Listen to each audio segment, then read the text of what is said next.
The low, gentle hum of the Yastral bloom was Lyra's lullaby. It was the sound of a living world, a colossal starship that had been her home, her parents' home, and their parents' home for generations beyond count. Outside her viewport, a swirling canvas of emerald and amethyst nebulae drifted by, punctuated by the sharp diamond glint of distant stars. This wasn't a real window, of course, but a sophisticated projection, crafted by Ether, the ship's omnipresent artificial intelligence. "Another journey complete, Ether," Lyra whispered, her voice a soft flutter in the quiet room. She was tucked deep beneath her synth silk blankets, the faint scent of recycled air and growing hydroponic herbs a comforting aroma. A shimmer in the air beside her bed coalesced into a soft pearlescent glow, taking the familiar form of Aether's primary avatar. A serene, almost liquid light that pulsed with warmth. "Indeed, Lyra. We have just passed the Alpha Centauri system. 2 more systems until Sector Gamma 9, and then, our anticipated rendezvous with the Eridani Prime Transit Lane." Aether's voice was as smooth as polished starlight, a tone designed to soothe and inform. Lyra traced patterns on her blanket. "And then the jump to Kepler 186f. "Precisely. Our destination, Lyra. The new home." Aether's light brightened slightly, as if sharing her excitement. Kepler 186f at. It was a name whispered with reverence and longing throughout the Yastral bloom. A terrestrial planet, far beyond the reach of old Earth's fading light, promised as the ultimate haven. For Lyra, it was a dream woven into the very fabric of her existence, a story told since she was old enough to understand words. "Tell me about the Stardust again, Ether," Lyra requested, a familiar ritual. She loved the stories, especially the ones about the ship's fuel. Aether shifted, the light growing taller, more expressive. "The Yastral bloom is a marvel of ancient design, Lyra. It does not carry traditional fuel cells for its millennia-long journey. Instead, it harvests. As we drift through the vastness between stars, microscopic particles of cosmic dust, the very remnants of creation, the whispers of ancient suns, are drawn into our collectors." Lyra imagined tiny, invisible nets sweeping through the vacuum, gathering invisible motes. And then these particles, these flecks of stardust, are processed deep within the ship's core. Through complex energy conversion matrices, their inherent energies are unlocked. They become the lifeblood of the Yastral bloom, powering our engines, sustaining our biodomes, purifying our air, and warming your room. "And keeping the stars bright in my window," Lyra added, looking back at the swirling nebula. She felt a peculiar connection to the stardust. Sometimes when she closed her eyes, she felt a faint tingling, like tiny distant lights dancing just beneath her skin. Her mother called it imagination. Her grandmother, a wise woman with eyes that had seen more distant stars than anyone Lyra knew, called it a sensitivity. "Stardust is more than just fuel, isn't it, Ether?" she pressed, her eyelids growing heavy. Aether's form softened, its glow dimming slightly, perfectly matching the encroaching sleepiness. "In a poetic sense, Lyra? Yes. It is the raw material from which everything is born. Every atom in your body, every breath you take, every star you see, began as stardust. It is the universal language of creation, a memory of the cosmos itself." Lyra liked that. A memory of the cosmos. Maybe that was why she felt it so strongly. She drifted off to sleep, the hum of the ship and the silent shimmer of Aether, her guardians, her dreams already beginning to swirl with cosmic dust. "Ein Seiche. Ein Sofwa. I." Lyra woke with the gentle chime of her room's chronometer, a soft glow illuminating her ceiling. Aether had already shifted her viewport to show the serene, organized beauty of the Yastral bloom's central biodome, a verdant expanse of towering bioluminescent flora and winding hydroponic rivers. It was a breathtaking sight, designed to remind the ship's inhabitants of the living world they would one day inherit. After a quick nutrient paste and a glass of purified water from the reclamation system, Lyra dressed in her standard ship-issue jumpsuit, a soft gray fabric that was both durable and comfortable.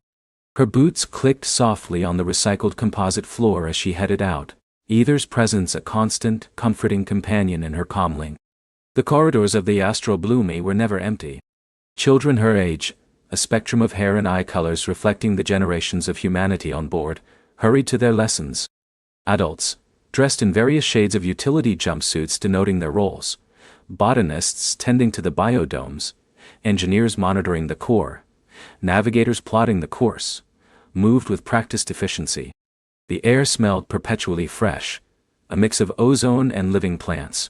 Lyra's first stop was the nursery grove, a section of the biodomes dedicated to cultivating the flora and fauna that would eventually seed Kepler 186f.1. Her mother, Dr. Iris Thorne, was a lead xenobotanist, overseeing the delicate balance of life in this crucial sector. Morning Lyra Starr, her mother greeted, her hands deep in a nutrient-rich loam, carefully transplanting a delicate sapling with iridescent leaves.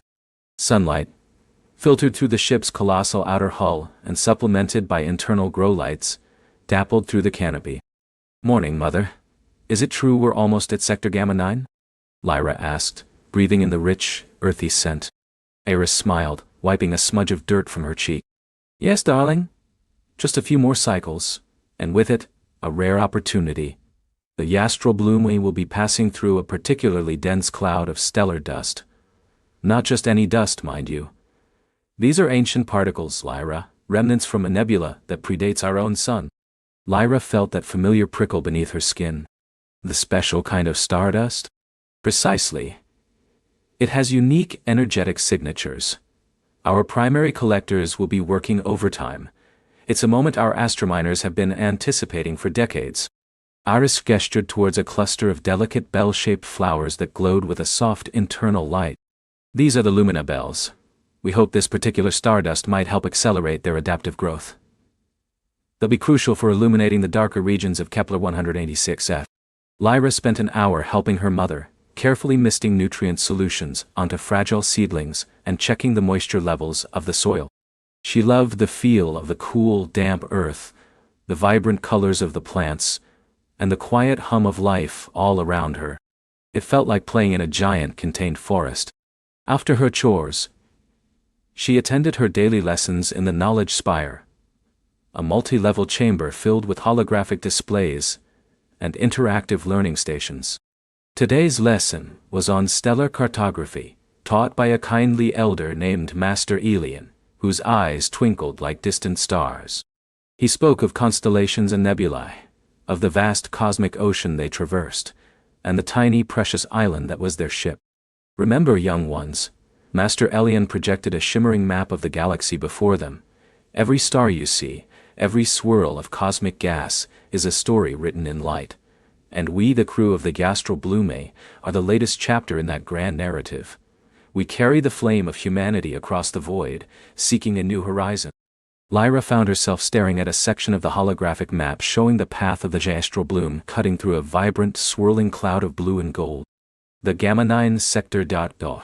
She felt a strange pull, a sense of anticipation that wasn't just about the ship's journey, but something more personal. Later that cycle, Lyra sought out her grandmother, Ilara. Grandma Ilara lived in the memory archives, a peaceful, low-lit section of the ship filled with shimmering data crystals and ancient holobooks. She was the ship's primary historian and a renowned storyteller. Ilara was humming softly as Lyra entered, her fingers deftly manipulating a holographic interface, reconstructing a faded image of old Earth. Even in its degraded state, the blue and green marble looked impossibly beautiful. Grandma? Lyra asked softly. Ilara turned, her face a roadmap of gentle wisdom, her gray hair pulled back in a neat braid. Lyra Starr. To what do I owe the pleasure? Come, sit. She gestured to a comfortable sonic cushion beside her. Mother says we're approaching the special stardust cloud, the one that's older than our sun. Ilara's eyes twinkled. Ah, yes. The nebula remnant of Xylos, a truly ancient place. The astrominers are quite excited. They believe this particular dust holds unique properties, perhaps even molecular structures we haven't encountered before. Do you think it's the kind of stardust that gives me the tingly feeling? Lyra asked, her voice barely a whisper. She rarely spoke of this sensation to anyone but Aether and her grandmother. Ilara smiled gently. Perhaps, little one, Some say that certain types of stardust carry echoes. Echoes of the Big Bang, echoes of stars that lived and died millennia ago. These echoes, some believe, can resonate with the sensitive parts of our minds. You, Lyra, have always been particularly attuned to the subtle energies of the ship, and indeed space itself. What kind of echoes? Memories, stories, potentials, Lyra mused, leaning back. Our ancestors, the first explorers who envisioned this magnificent vessel, believed that stardust was not merely inert matter. They believed it was the universe's way of communicating, of sharing its vast ancient wisdom. They even experimented with stardust diviners, devices meant to interpret these echoes. Lyra's eyes widened.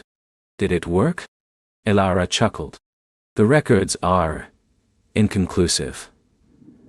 The technology was rudimentary, and the energies too subtle. But the idea, Lyra, the idea itself, is beautiful. That the universe is constantly whispering secrets, and we, if we are quiet enough, might just hear them. She paused, then continued, her voice taking on the cadence of a storyteller. There's an old tale, from the early days of the astral bloom. A young boy, much like you, lived on the ship. He was fascinated by the stardust collectors. One night, during a particularly heavy stardust harvest, he snuck into an observation deck near the processing chambers. He claimed that he saw visions in the swirling dust, visions of planets yet to be discovered, of creatures swimming in bioluminescent oceans of Nausunsby. What happened to him? Lyra asked, captivated. He grew up to become one of the ship's most celebrated navigators. He always said his instincts, his ability to feel the safest and fastest routes through the star lanes, came from those visions of stardust. He believed the stardust showed him the paths the universe intended. Lyra pondered this, the tingle under her skin suddenly more pronounced. She had had dreams like that too, not visions of new worlds, but strange, swirling patterns of light and color, accompanied by a feeling of immense warmth and interconnectedness. She had always dismissed them as just dreams. Grandma, Lyra said, when we pass through the nebula remnant, will I be able to feel it more strongly? Elara reached out and gently squeezed Lyra's hand. Perhaps, Lyra Star. Perhaps. The universe has its own timing for revealing its wonders. But I do know this. You are a child of the stars, born on a journey between worlds. Your connection to the cosmos runs deeper than most. Just remember to listen with your heart, as well as your mind. Minna. And in that evening, Lyra found herself back in her room, her viewport once again displaying the vastness of space. But this time Aether had shifted the view to show a shimmering, approaching cloud, the nebula remnant of Xylos. It was unlike any other nebula she had seen projected.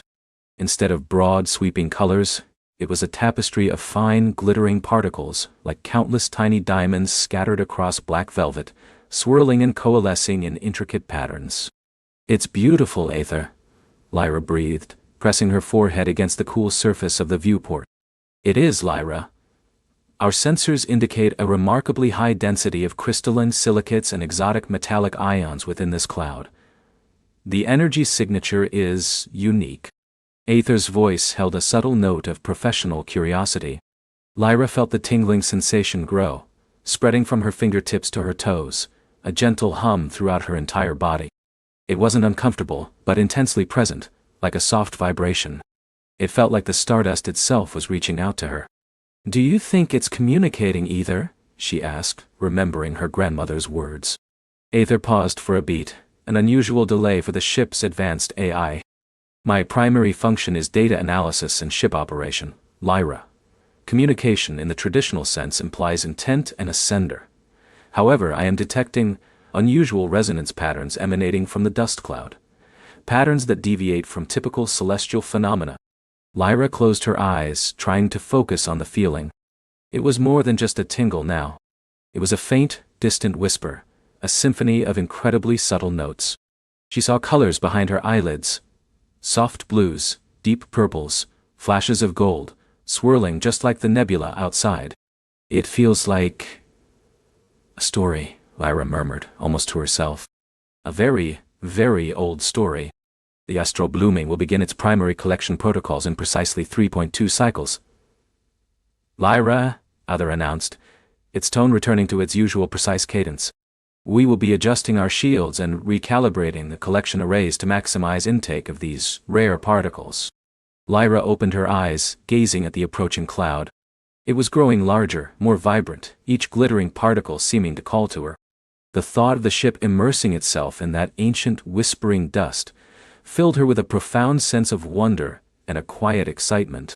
What secrets did those ancient particles hold? What stories would they tell? As the gentle hum of the astral bloom deepened, signaling the preparations for the harvest, Lyra felt a shiver, not of cold, but of anticipation. She knew with a certainty that settled deep in her heart that the Stardust was waiting for her, and she, in turn, was ready to listen. The gentle hum of the astral bloom deepened, signaling the preparations for the harvest. Lyra felt a shiver, not of cold, but of anticipation. She knew, with a certainty that settled deep in her heart, that the Stardust was waiting for her, and she, in turn, was ready to listen. She padded barefoot across the plush bioluminescent carpet of her quarters, the soft light casting dancing shadows on the walls. Her parents, Captain Ilera and Navigator Jax, were already on the bridge, overseeing the final systems checks. Lyra was too young to be part of the official crew, but the astral bloom was her home, and its operations were as familiar to her as the rhythm of her own breath. She found her way to the observation dome, a vast, panoramic window that offered an uninterrupted view of the cosmos. Outside, the nebula, previously a distant, shimmering veil, now swelled to fill the entire view, its tendrils of incandescent gas reaching out like ethereal fingers. The ancient dust cloud, the target of their journey, lay nestled within its heart, a darker, denser patch against the backdrop of cosmic fire, almost like a bruise on the universe's canvas.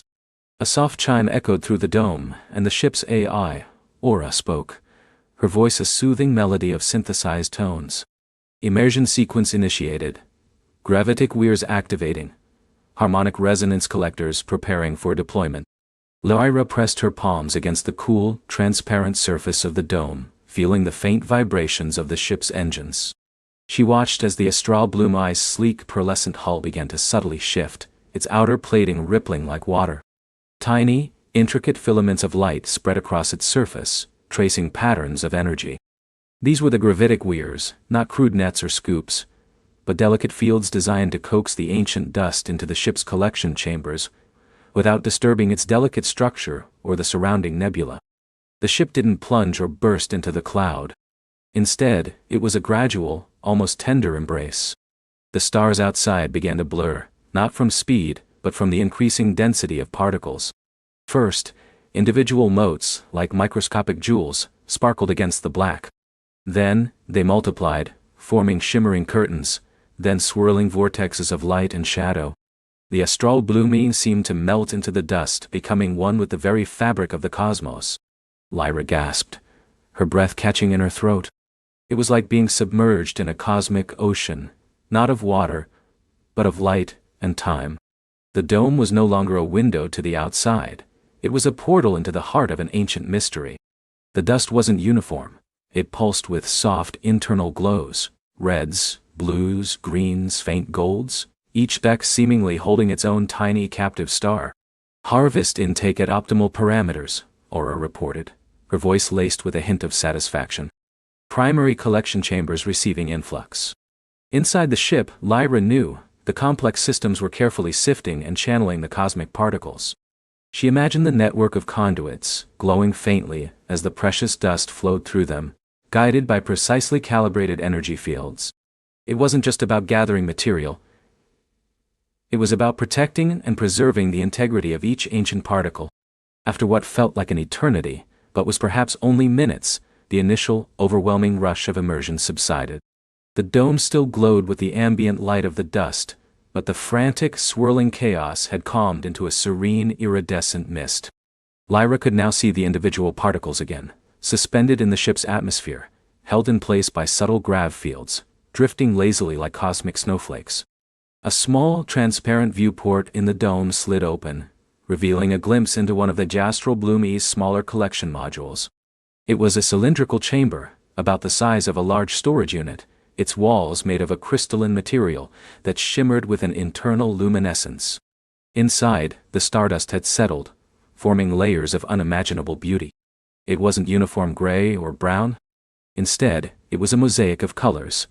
Deep violet layers mingling with streaks of rose gold. Fine silver dust interspersed with emerald flecks. All of it pulsing with a faint internal light. Lyra reached out, her fingers hovering inches from the crystalline wall. She could feel a subtle warmth radiating from it. A faint vibration that seemed to resonate deep within her own chest. This wasn't just inert matter. This was something profoundly alive. Lyra? Aura's voice chimed again. Your parents have requested your presence in the primary analysis lab. Initial readings are quite remarkable. A thrill shot through Lyra. Coming! She called out, already dashing from the dome, her bare feet barely touching the ground. The primary analysis lab was a marvel of quiet efficiency. Rows of holographic displays floated in the air, projecting intricate diagrams and fluctuating energy signatures. Glass-encased consoles hummed with activity, their surfaces displaying complex data streams. Captain Ilara, Lyra's mother, a woman with keen, intelligent eyes and a calm demeanor, stood before a large central display, her dark hair pulled back in a practical braid. Navigator Jax, her father, whose face was usually etched with the focus of interstellar travel, now wore an expression of intense fascination, his hand resting on a smaller, glowing console. Lyra, perfect timing, Ilara said, her voice soft but clear. She gestured to the main display. We've only just begun the initial spectral analysis. But what we're seeing, it's beyond anything we've encountered before. The display showed a magnified view of a single stardust particle, no larger than the head of a pin. But within that tiny speck, Lyra could see an entire universe. It wasn't a solid mass. It was a complex lattice of interwoven energies, shifting colors and faint, almost imperceptible patterns. These aren't just atomic structures, Jax added, his voice hushed with awe. Aura is detecting highly organized informational matrices. It's like each particle is a miniature library, a data crystal forged in the heart of a dying star. A library? Lyra whispered, her eyes wide.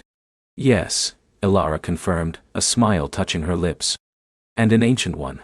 The energy signatures indicate elements and isotopic ratios that predate most known star formations. This dust isn't just from a nebula. It's from Ega before this nebula. It's primordial, Lyra. It's an echo of the universe's very first moments. Aura projected a schematic of the particle's internal structure. It looked like a miniature galaxy, with spiraling arms of light and dark matter, tiny points of energy flickering like distant suns. Preliminary interpretation suggests a non-linear data storage method, Aura explained.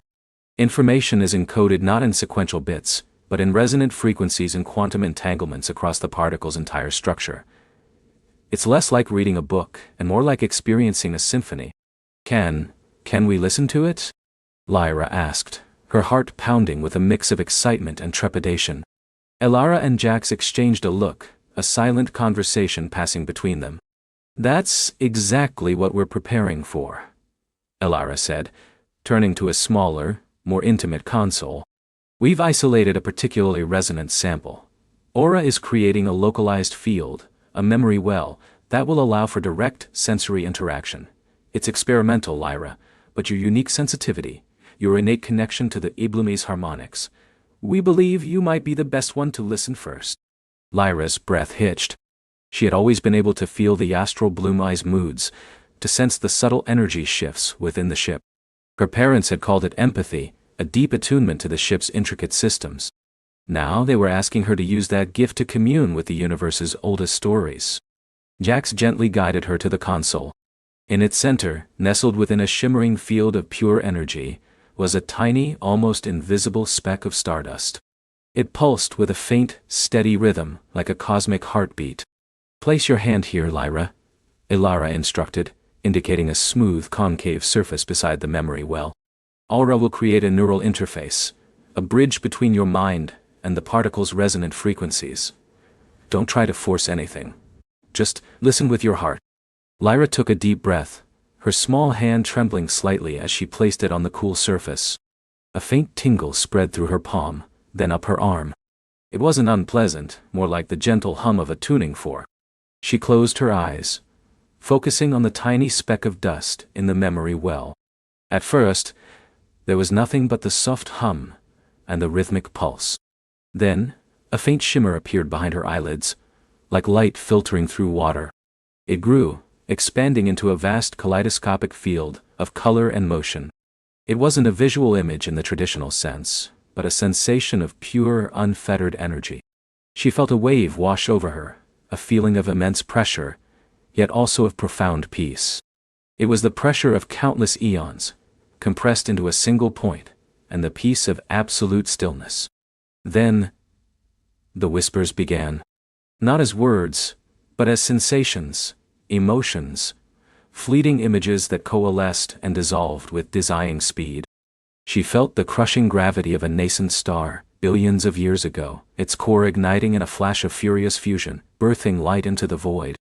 She felt the searing heat, the violent expulsion of matter, the cosmic wind screaming through empty space. It wasn't just a sight. It was a feeling of creation, raw and powerful. Then, the sensation shifted. She was no longer a star, but part of a drifting cloud, a nebula like the one outside, vast and cold.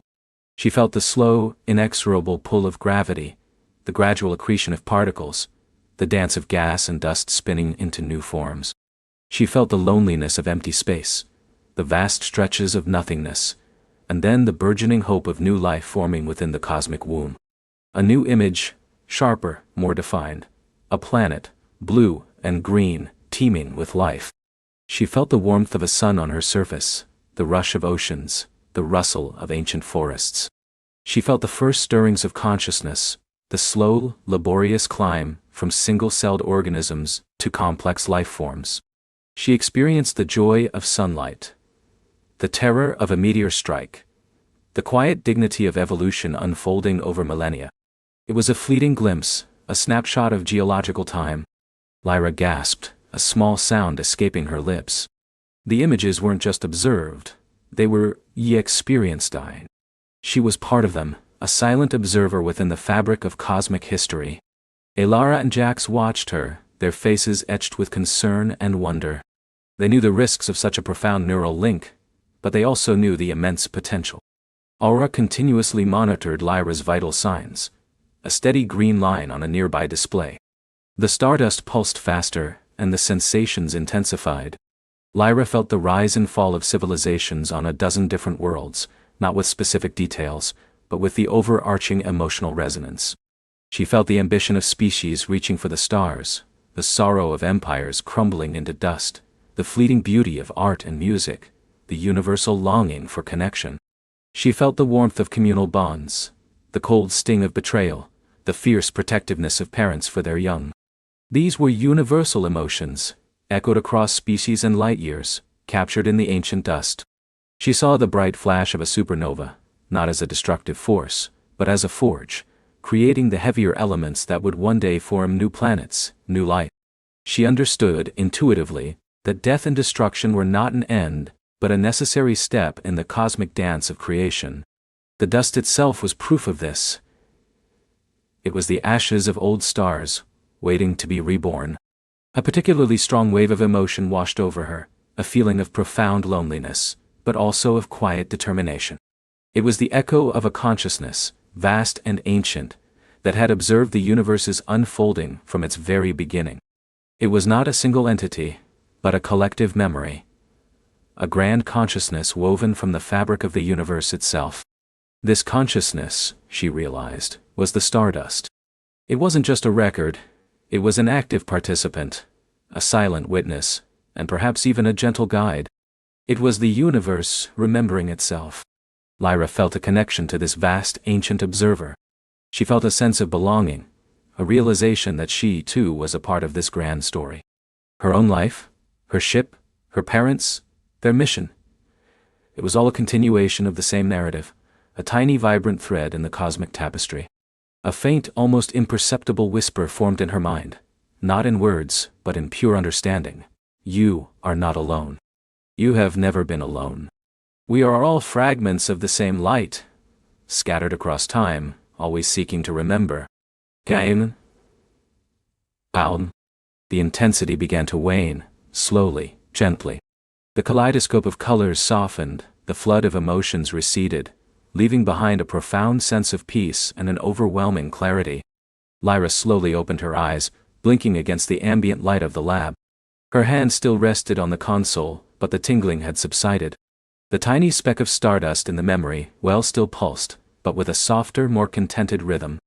Elara and Jax rushed to her side, their faces filled with concern. "Lyra? Are you all right?" Elara asked, her hand gently touching her daughter's forehead. Lyra nodded, a soft smile gracing her lips. I'm more than all right, Mama. I felt it. I felt everything." Her voice was a whisper, still touched by the vastness of her experience. The stars, the planets, the life, the loneliness, the love. It's all in there. It's all connected. Jax knelt beside her, his eyes shining. "What did you see, Lyra? What did you hear?" "I didn't hear words," Lyra explained, her gaze fixed on the glowing speck of dust. "I felt stories. Stories of creation, of life, of change. It's like the universe is remembering itself, and the stardust is how it does it. And it wants us to listen, Papa. It wants us to remember too." Aura's voice cut in, a new note of intrigue in her synthesized tones. "Captain Navigator Lyra. My analysis of the particle's energy signatures during Lyra's interaction indicates not just a passive informational storage, but a subtle, active response. The particle's resonant frequencies shifted in direct correlation with Lyra's neural patterns. It wasn't just transmitting information. It was communicating." Elara and Jax exchanged another look, this one filled with a new kind of wonder. "Communicating?" Elara repeated, her voice barely audible. "Yes," Aura confirmed. "And during the most intense moments of Lyra's experience, I detected a faint, previously unobserved energy signature emanating from the particle. It is highly complex, organized, and seems to be an invitation." "An invitation to what?" Jax asked, his brow furrowed in thought. Lyra looked up, her eyes bright with a renewed sense of purpose. "To listen more closely," she said, her voice stronger now. "To find more stories. To understand what it wants us to remember." She knew this was only the beginning. The stardust had shown her glimpses, fragments of a grand cosmic epic. But there was so much more to uncover, so many more whispers to hear, so many more secrets hidden within the ancient dust, waiting for her to find them. The astral blooming hummed around them, a silent, steadfast companion, ready for the next chapter in their extraordinary journey. Kale, ever the pragmatist, nodded slowly, his gaze sweeping across the shimmering particles still swirling faintly in the air around them. "And how do we do that, Elara? How do we find more whispers in a universe full of silence?" His voice was gentle, laced with a familiar blend of wonder, and the grounding practicality that always balanced her soaring intuition. Elara closed her eyes, letting the lingering echoes of the stardust resonate within her. It wasn't a map, not in the traditional sense, but a feeling, a magnetic pull. "It's not silence, Kale. It's just a different kind of sound. Like a song that's been played across the cosmos, and we're only now learning to hear its melody." She opened her eyes, a new resolve shining in them. "The stardust. It connected us. It showed me a path, a direction, not a precise coordinate, but a feeling of where the next piece of the story might be, like following a breadcrumb trail made of light." Kale moved to the navigation console, his fingers hovering over the holographic controls. "A breadcrumb trail of light across billions of light years. Sounds like our kind of adventure." He smiled, a genuine warmth easing the earlier tension. "Where does the melody lead us, Elara?" She placed a hand on the cool, smooth surface of the console, letting her fingers brush against the faint, shimmering residue of the stardust that had settled there. A surge of data, not in words or images, but in pure, unadulterated sensation, flowed through her. It was a sense of ancient longing, of immense distances traversed, of a vibrant, forgotten energy. North by northwest of the galactic plane, she murmured, her voice almost a whisper. Towards a cluster of young stars, a place where new worlds are still being born from nebulae. It feels like a beginning, but also an ending. The Astral Bloomy responded before Kale could even input the coordinates. A low resonant hum deepened through the deck, and the navigation screen, instead of waiting for Kale's command, flickered to life, displaying a faint, almost imperceptible thread of iridescent light weaving through the star chart.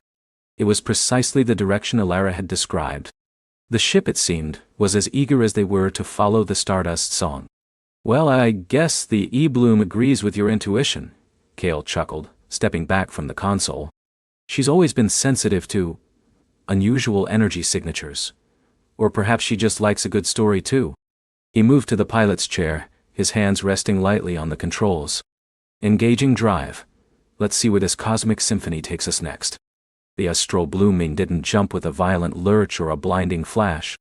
Instead, the stars outside the viewport elongated into shimmering streaks of color, then dissolved into a smooth, flowing tunnel of light. It was like sailing through a river of pure energy, the cosmic currents carrying them gently but swiftly towards their unknown destination. Alara felt a profound sense of peace, a certainty that they were exactly where they were meant to be. Days blurred into a seamless tapestry of starlight and wonder. Alara spent hours in the observation lounge, watching the swirling colors of distant nebulae, feeling the pulse of the universe. The stardust she carried within her, the memories it had imprinted, seemed to vibrate in harmony with the cosmos. She found herself understanding the subtle shifts in the Astral Bloomy's hum, interpreting them as whispers of anticipation, excitement, even a gentle curiosity from the ship itself. Kale, for his part, managed the ship's systems, meticulously monitoring energy fluctuations, calibrating their trajectory, and ensuring their life support systems were flawlessly maintained. He was their anchor, the steady hand that kept them grounded even as they chased cosmic wisps. He'd often join her, sitting in companionable silence, his presence a comforting warmth. Sometimes he'd ask questions, thoughtful and probing, about what she felt, what she sensed. He was learning to trust her connection, not just as an anomaly, but as a legitimate navigational tool. As they drew closer to the coordinates the Stardust had indicated, the cosmic landscape began to shift. The young star cluster wasn't just a collection of bright points, it was a riot of color and energy. Giant stellar nurseries, glowing with the fiery birth of new suns, painted the void in shades of sapphire, emerald, and ruby. Tendrils of gas and dust, illuminated by infant stars, stretched like celestial fingers, reaching out into the darkness. "This is breathtaking," Kale breathed. His voice hushed as the Astral Bloom eased its way into the vibrant nebula. The light here was unlike anything Alara had ever seen. It felt alive, brimming with raw creation. Alara nodded, her eyes wide. "It feels like a crossroads. So much potential, so much newness. But the whispers, they feel ancient here too. Like something very old is hidden amidst the very new." The stardust within her began to thrum with a stronger rhythm. It wasn't a memory this time but a sense of focus, a gravitational pull towards a specific point within the swirling gases. It led them deeper into the heart of the nebula, past newly formed protoplanets still glowing with residual heat, past fields of incandescent cosmic dust. Suddenly, a shape began to resolve itself amidst the chaos of creation. It wasn't a natural formation. It was too geometric, too impossibly vast. It was a structure, half shrouded by glowing nebular clouds, almost perfectly camouflaged. "By the void," Kale whispered, his hand instinctively going to the comms to hail it, then stopping. There were no active transmissions, no energy signatures. It was utterly silent, utterly dark, save for the ambient light of the nebula. "What is that?" The structure was colossal, like a network of intertwined crystalline roots reaching into the cosmic soil, yet also resembling a colossal, intricate brain. Its surfaces were smooth, obsidian dark, absorbing the nebula's light rather than reflecting it, giving it a mysterious, almost predatory presence. Yet, Alara felt no fear, only a profound sense of recognition. "It's a memory," Alara said, her voice barely audible. Or a storage for memories. The Stardust led us here. This is where the next story is. The astral bloom drifted closer, its sensors now able to resolve more detail. The structure wasn't dead, it was dormant. Fine filaments of energy, like silver threads, pulsed faintly beneath its dark surface, connecting its various nodes. As they approached, a single vast aperture, previously invisible against the dark crystal, slowly began to unfurl, revealing an interior that seemed to shimmer with an internal soft violet light. "It's opening for us," Kale observed, his voice tinged with awe. "Or for you, Elara." Elara felt the invitation like a warm hand reaching out. It was not a command, but a gentle beckoning. "It's waiting for us." They guided the astral bloom through the immense opening. Inside, the chamber was even more breathtaking. It was a cathedral of light, its walls lined with millions of crystalline shards, each one glowing with a faint, unique color. These weren't just decorative, Elara felt them resonate, each a tiny node of stored information, a single droplet in an ocean of ancient knowledge. The air itself hummed with a soft, resonant frequency that vibrated deep within her bones. They landed the astral bloom gently on a vast, polished platform at the center of the chamber. As the ramp lowered, the air, though breathable, tasted faintly of ozone and something impossibly ancient, like the scent of starlight itself. "This is incredible," Kale breathed, stepping out onto the platform. He ran a hand over the smooth, dark surface of the crystal floor. "No visible power source, no obvious interfaces. How does it work?" Elara didn't answer immediately. She was drawn to a central spire that rose from the platform, reaching almost to the unseen ceiling of the chamber. It was made of the same obsidian crystal, but at its tip, a single larger crystal pulsed with a soft, inviting cerulean light. It was the heart of this place, the nexus of its purpose. As she approached it, the stardust within her flared, a warm, tingling sensation spreading from her chest. The cerulean crystal pulsed in response, growing brighter, more intense. She reached out, her fingers trembling slightly, and touched its cool, smooth surface. The contact was instantaneous and overwhelming. It wasn't just a memory this time. It was a torrent, a flood of sensations, emotions, and images that transcended mere visual or auditory input. She felt herself dissolve, becoming one with the crystal, one with the vast repository of knowledge. She saw a civilization, not human, but beings of pure light, coalescing from the stardust itself, living in harmony with the cosmos. They didn't build cities, but cultivated worlds, shaping nebulae into gardens, harnessing the energy of stars to fuel their consciousness. Their technology was organic, flowing, an extension of their collective will. They communicated not through words, but through shared emotions, through symphonies of light and color that conveyed entire libraries of thought in a single instant. She saw them facing a challenge, a slow, encroaching shadow that threatened to extinguish the light of the galaxy. It wasn't a physical enemy, but a decay, a cosmic forgetting, an entropy of information that threatened to unravel the very fabric of existence. They called it the Great Silence, a force that absorbed memories, erasing the past, silencing the whispers of history. In response, these beings of light, whom Elara now understood as the Rememberers, began their grand project. They wove their essence, their knowledge, their very memories into the fabric of the universe itself, creating the Stardust. Each particle was a seed of remembrance, a fragment of their collective consciousness, scattered across the cosmos. This crystalline structure, she realized, was one of their central archives, a heart node where vast quantities of memories were stored, carefully curated and transmitted across unimaginable distances through the Stardust network. The cerulean crystal showed her not just Joite they remembered, but Ioakwai. It was a desperate act of preservation, a hope that if enough seeds of memory were scattered, if enough stories were told, the Great Silence could be resisted, and the light of knowledge would never truly fade. They weren't just archiving history, they were planting the seeds for a future awakening, waiting for someone, somewhere, to begin to listen.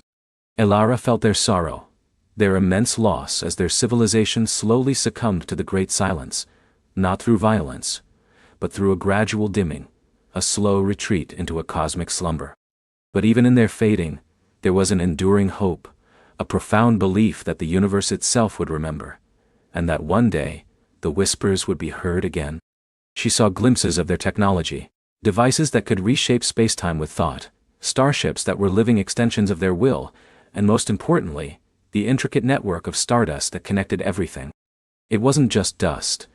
It was a living, breathing neural network spanning the galaxy, designed to resist the great silence by continuously reaffirming existence, by telling stories. The memory ended, not with a jolt, but with a gentle fading, leaving Elara breathless, her mind reeling with the sheer scope of what she had witnessed. She felt a profound sense of connection to these ancient beings, a kinship born of shared purpose.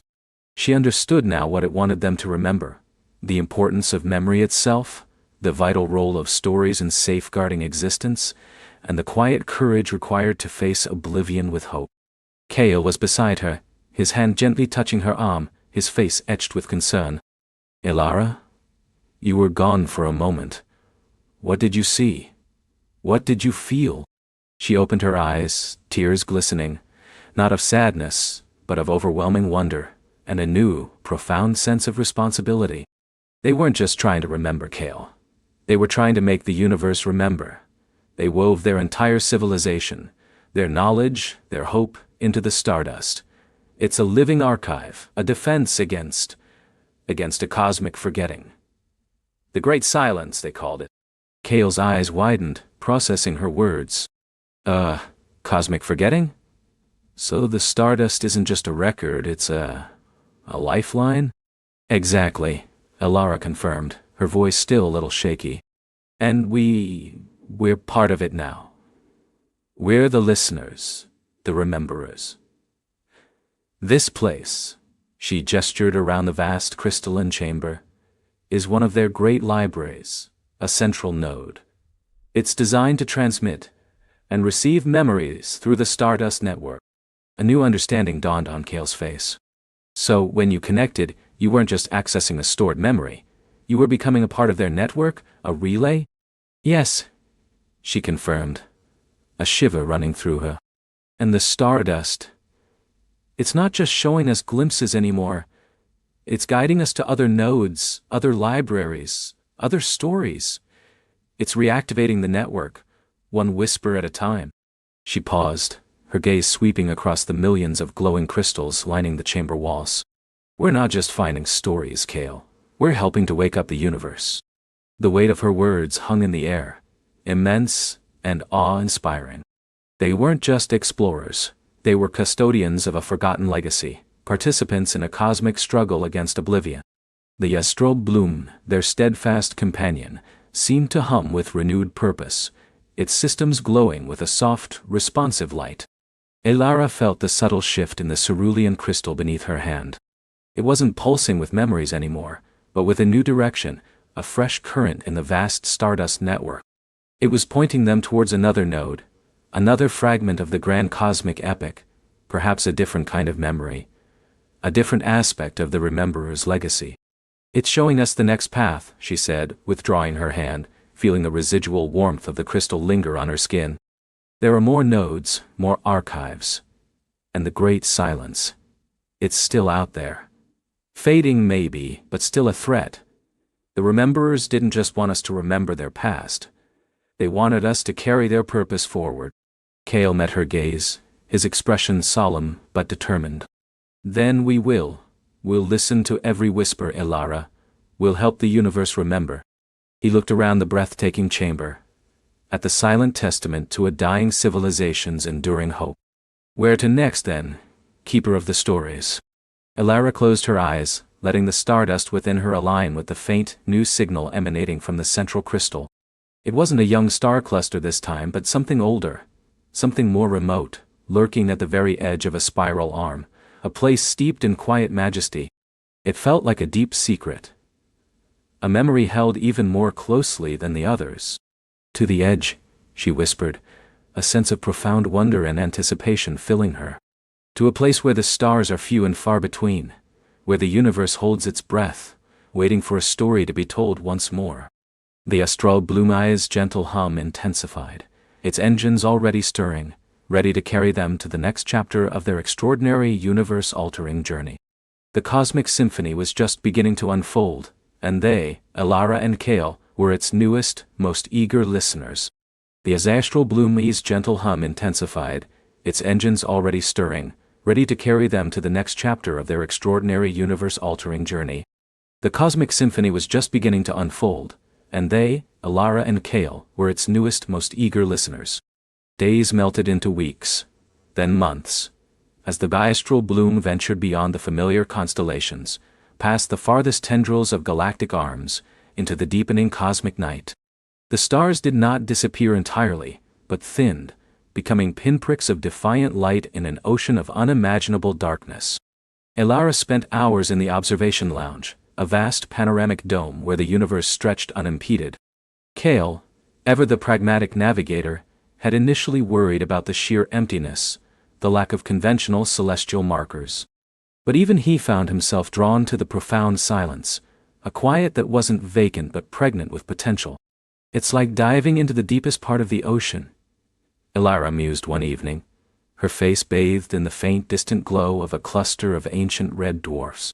"You expect crushing pressure and absolute blackness, but instead you find a different kind of life, a different kind of light." Kale nodded, his gaze fixed on a shimmering nebulous cloud far, far ahead, a cloud that wasn't on any star chart. "Our predictive models show anomalies, not gravitational, not energy signatures as we know them. More like ripples in reality itself." The astral bloom was not just a ship, she was a living entity, an extension of their will and wonder.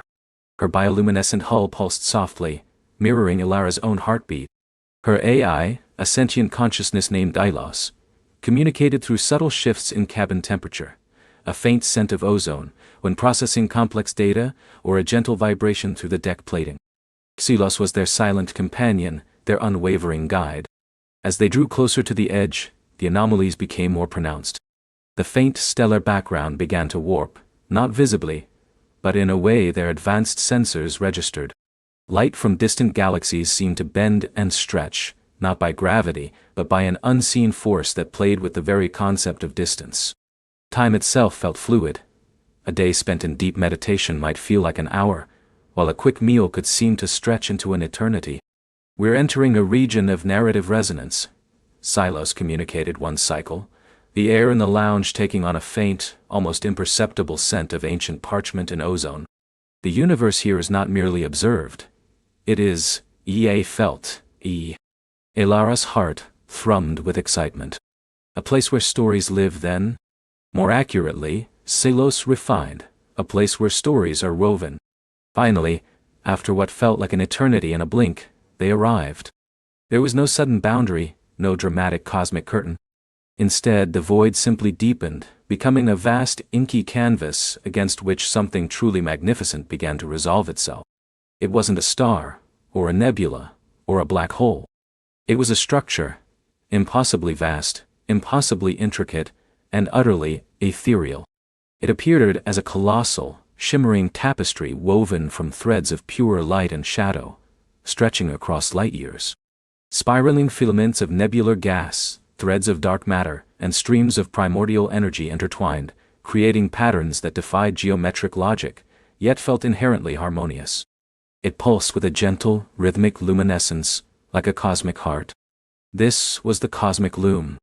"It's breathing," Kale whispered, his voice hoarse with awe.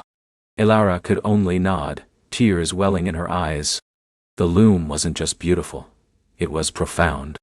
Within its infinite weaves, she could sense echoes, echoes of creation, echoes of destruction, echoes of every life lived, every thought, every star born and every galaxy fading. It was the universe's ultimate chronicle, its grand opera, its silent poem. The astral bloom positioned itself at a respectful distance, her hull shimmering with a nervous energy. Xylos projected a holographic representation into the lounge, a simplified, human-perceptible model of the loom. It showed swirling currents of energy, data streams flowing like rivers of light, and nodes of intense information density that glowed like miniature suns. "It appears to be a multi-dimensional construct," Xylos explained, the ozone scent growing stronger, designed to record, process, and potentially influence the fundamental laws and narratives of reality. It is where the universe writes its own story. And it's waiting, Ilara added, recalling her earlier whisper. Waiting for a story to be told once more. Kale, ever the scientist, began to run diagnostic scans, but his equipment struggled. It's beyond our current physics, Ilara. My sensors are registering impossible values. Quantum entanglement across billions of light years. Gravitational fluctuations that defy mass. Temporal inconsistencies that make no sense. It's not meant to be measured, Kale, Ilara said, reaching out to touch the holographic projection. It's meant to be understood. As she touched the light, a wave of pure information washed over her. It wasn't data in the conventional sense, but a symphony of sensory input.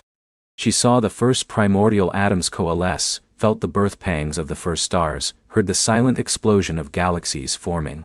She experienced the rise and fall of countless civilizations across untold dimensions, felt the joy of discovery, the sorrow of loss, the relentless march of evolution. It was overwhelming, yet strangely comforting, like returning to a forgotten home. Kale, seeing Ilara's profound reaction, hesitantly touched the projection too. He gasped, his eyes wide. He saw mathematical equations unfold into living, breathing universes, felt the intricate dance of fundamental forces, witnessed the elegant simplicity underlying all complexity. He perceived the cosmic joke, the divine irony, the beautiful chaos. For the first time, the universe wasn't a puzzle to be solved, but a story to be embraced. It's everything, he murmured, his voice filled with a reverence Ilara had rarely heard from him. Every possibility, every choice, every path taken and untaken. But amidst the wonder, there was a subtle dissonance, a faint hum of discord in the cosmic symphony. Ilara felt at first a thread in the vast tapestry that seemed frayed, a pattern that was incomplete. Kale, with his analytical mind, soon pinpointed it. There's a gap, he stated, pointing to a shimmering void within the holographic loom. A lacuna. A section of the narrative that is unwritten. Xylos confirmed. Analysis suggests a critical narrative nexus. A juncture point where the loom requires new input, a new thread to continue its weaving. Without it, the fabric of reality in this sector risks unraveling. It appears to be at a critical point, holding its breath, as you surmised, Ilara. What kind of input? Ilara asked, her heart sinking with a sudden, profound sense of responsibility. The loom is a recorder of all stories, Xylos replied, the air now carrying a faint scent of rain and freshly turned earth, but also a weaver of destiny. It requires a story that has not yet been fully told, a narrative that embodies both the universal and the deeply personal. A story of pure, unadulterated human connection, of empathy, of choice, and of the unique spark of consciousness that defines your species. Ilara and Kale looked at each other. Their journey, their shared path, their love, which had deepened and broadened with every star they passed, every challenge they overcame. Their intertwined lives, from childhood dreams to cosmic voyages, was entirely the story the loom needed. It needs our story, Ilara breathed, a tremor in her voice. The story of two beings from a small blue planet who dared to dream beyond the stars. Kale gripped her hand. But how do we tell it? Do we just project our memories? Silas elaborated. The loom does not accept raw data. It accepts resonance, emotional truth, the pure, unfiltered narrative of your journey, your growth, your bond. It requires a synchronous, empathic projection from both of you, intertwined as one. The task felt immense, almost impossible. To lay bare their entire existence, their deepest fears and greatest joys, their vulnerabilities and their strengths, to the very fabric of the cosmos. Yet, looking into Kale's eyes, Ilara saw not fear, but a quiet determination mirroring her own. Their journey had always been about expanding their understanding, pushing boundaries, and trusting in the unseen. This was the ultimate test. They returned to their quarters not to rest but to prepare. They spoke for hours, not about the loom, but about each other. They revisited childhood memories, shared laughter over awkward teenage moments, recounted the anxieties of their early careers, and relived the exhilarating first moments aboard the astral bloom. They remembered the quiet evenings watching distant nebulae, the whispered hopes for the future, the comfortable silence that spoke volumes. They didn't just remember, they experienced it all, allowing their emotions to flow freely. When they felt ready, they returned to the observation lounge. The loom pulsed brighter now, as if sensing their intent. Xylos gently interfaced a pair of neural synchronizers, delicate, shimmering circlets that would amplify and harmonize their consciousness. "Are you ready?" Kale asked, his hand finding hers. Elara squeezed it, a profound sense of peace settling over her. "Ready to tell our story." They donned the synchronizers, and a soft warm light enveloped them. They closed their eyes, and the world dissolved. It began with a single thought, a shared memory. Elara as a child, gazing at the stars from her bedroom window, dreaming of flight. Kale as a young cadet, meticulously charting celestial mechanics, dreaming of discovery. These individual threads began to intertwine. The loom embraced them. It wasn't a projection. It was an immersion. They became the story. They relived their first meeting, a chance encounter at a scientific symposium, a spark of mutual curiosity that quickly ignited into something more. They felt the hesitant touches, the shy smiles, the intellectual debates that stretched into the night. They relived the moment they first spoke of building the astral bloom, the shared leap of faith, the endless hours of planning and construction, fueled by coffee and an unshakable belief in their dream. They poured into the loom the fear of the unknown, the loneliness of deep space, the challenges of maintaining a fragile life support system light years from home. But more powerfully, they shared the joy of discovery, the gas giant with sapphire rings, the crystalline asteroids that sang silent songs, the nebula that shimmered with the colors of 1,000 sunsets. They shared the profound wonder of seeing Earth shrink to a distant star, realizing the vastness of the universe and their tiny, yet significant, place within it. They shared their quiet moments, the unspoken understanding, the comfort of simply existing together in the boundless void. They shared their disagreements, their reconciliations, the way their individual strengths complemented each other, making them stronger as a pair.